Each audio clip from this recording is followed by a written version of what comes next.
Good morning. My name is Ganesan Narasimhan. I want to talk to you about the patent disclosure on design of starch products with desirable texture. The co-inventors of the patent are Prasunna Desam, Jinsha Lee, and Vivek Narasimhan. As all of you know, starch has a wide range of applications in food and non-food systems. In food systems, the starch is used mainly to regulate viscosity, consistency, spreadability, enhance elasticity. And non-food systems, it's used as a thickener and coatings to strengthen the paper product. Now, the global cornstarch market is expected to reach $34 billion by 2025.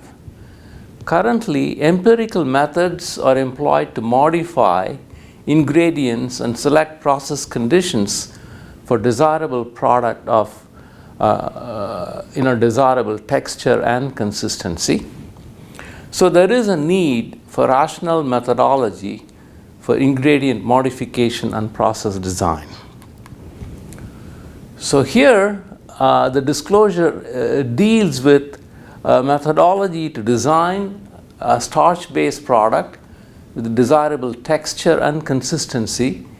Cornstarch is used as a case study, and this can then be used to reverse engineer process conditions and ingredient characteristics to produce a product of desirable texture and consistency.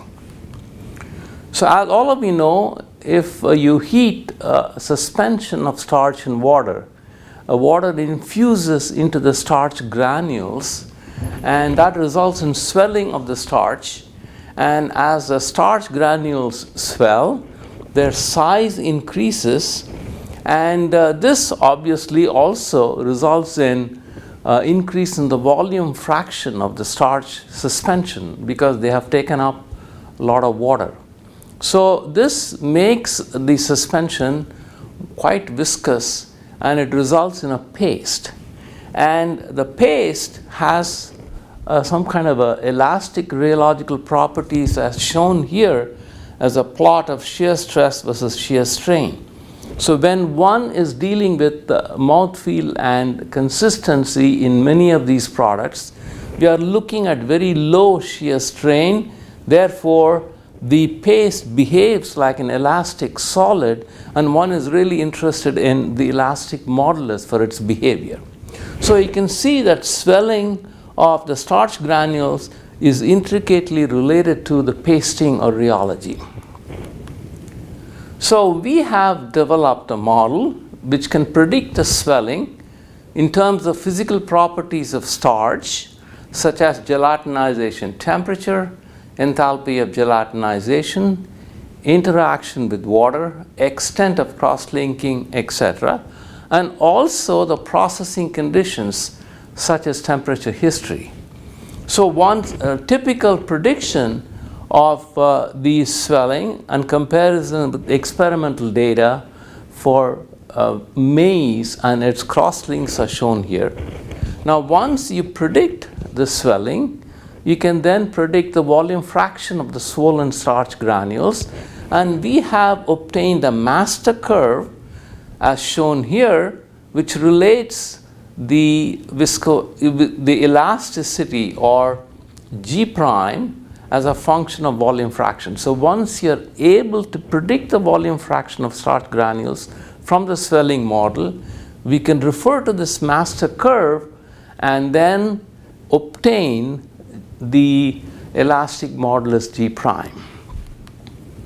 So as pointed out before, from the knowledge of physical properties, variety of starch, and the extent of crosslink, etc., and processing conditions like temperature and time, you can use a model to predict the volume fraction, and again use the master curve to obtain G prime, which really is related to texture and consistency.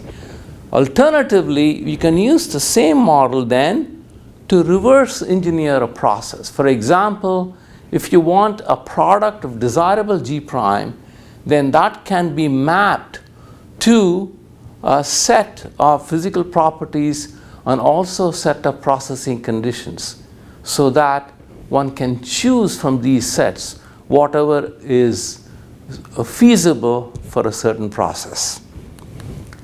So we are looking for industry partnership in using the design procedure to identify process conditions and ingredient characteristics, and also would like to invite food ingredient as well as food manufacturers to discuss opportunities for new product or process. So if you have any questions for additional information, please contact Abhijit Karve of OTC. Thank you.